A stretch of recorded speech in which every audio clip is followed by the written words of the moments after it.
kami mahirap lang. Tapos tapos dumating sa kawang ganyan, meron kami pinagkakautangan.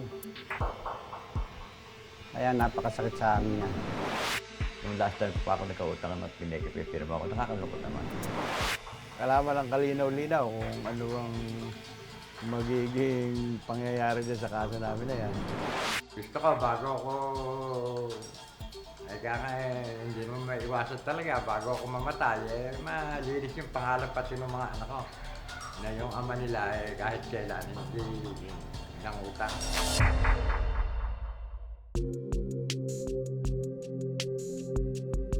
Apat lang sila sa mahigit 50 dating kapitan ng San Rafael, Bulacan na sinisingil ng Commission on Audit. Mahigit 100,000 piso raw ang utang ng bawat isa sa kanila sa kaban ng bayan. Agosto noong nakaraang taon nang makatanggap sila ng sulat mula sa COA.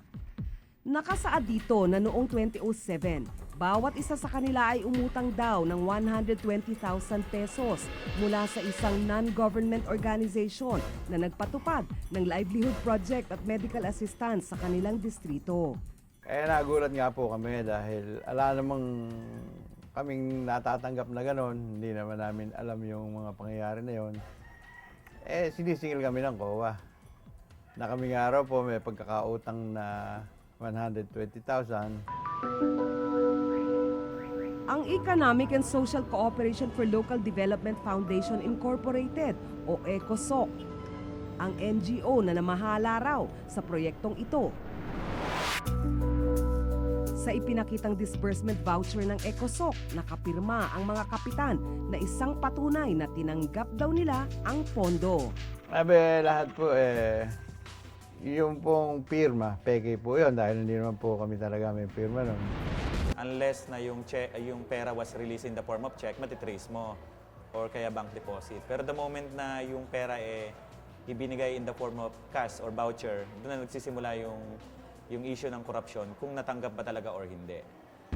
Pinag-uusapan namin ito, nakukuha nila yung Tingnan niyo yung pirma ko. Pirma ko. Ito yung pineke nila, haba. Hindi man lang hinanap yung pirma ko kung ano't para gayahin nila. Isang tao pumirma. May project proposal pero hindi raw ito nasimulan. Hindi naman namin inisip na mangutang ng gano'n dahil alam namin walang programa na gano'n. Galing sa 9 milyong pisong Priority Development Assistance Fund o PDAF ng nooy Bulacan 3rd District Representative Lorna Silverio ang pondong sinisingil sa mga dating kapitan.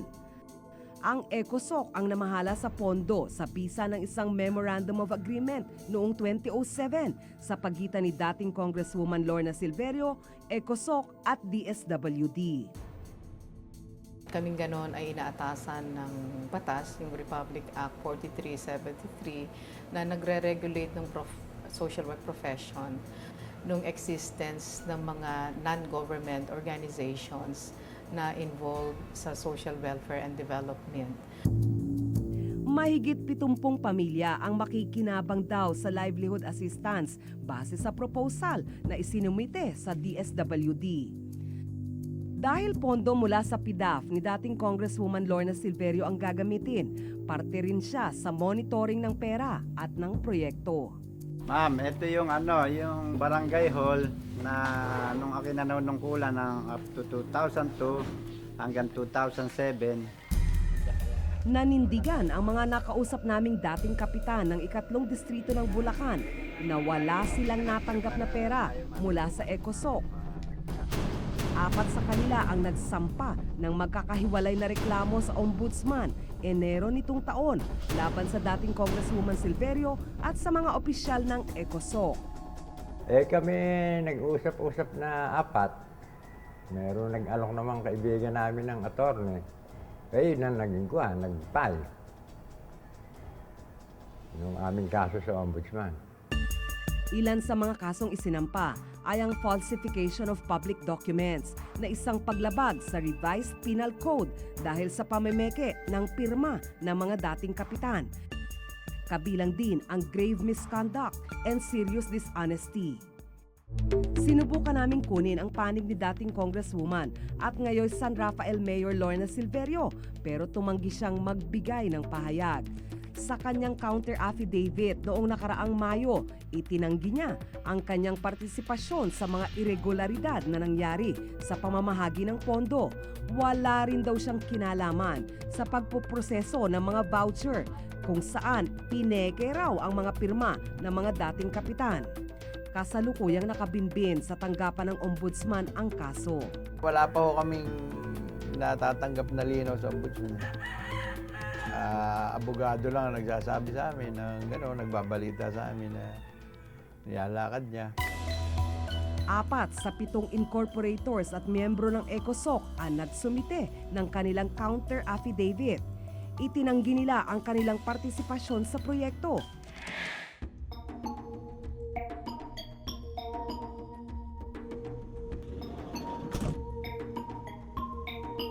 Tatanong ko lang po sana kung dito nakatira si Sir Roberto Solon.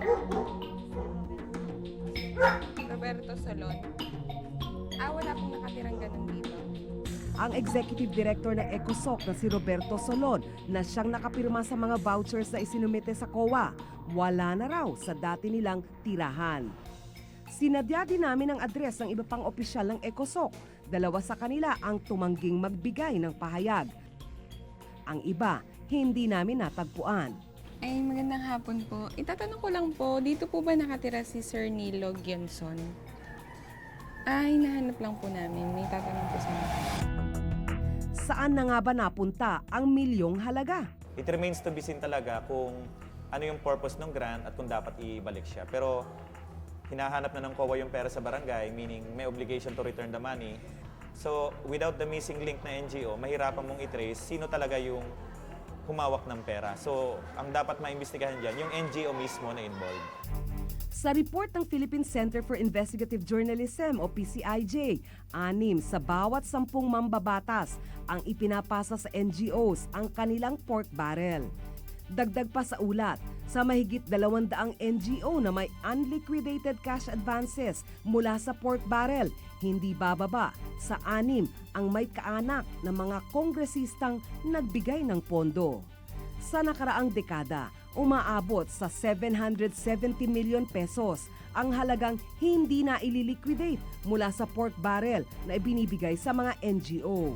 Actually, madalas kasi yung mga NGO ginagawa, na-form lang yan, temporary, to address one project.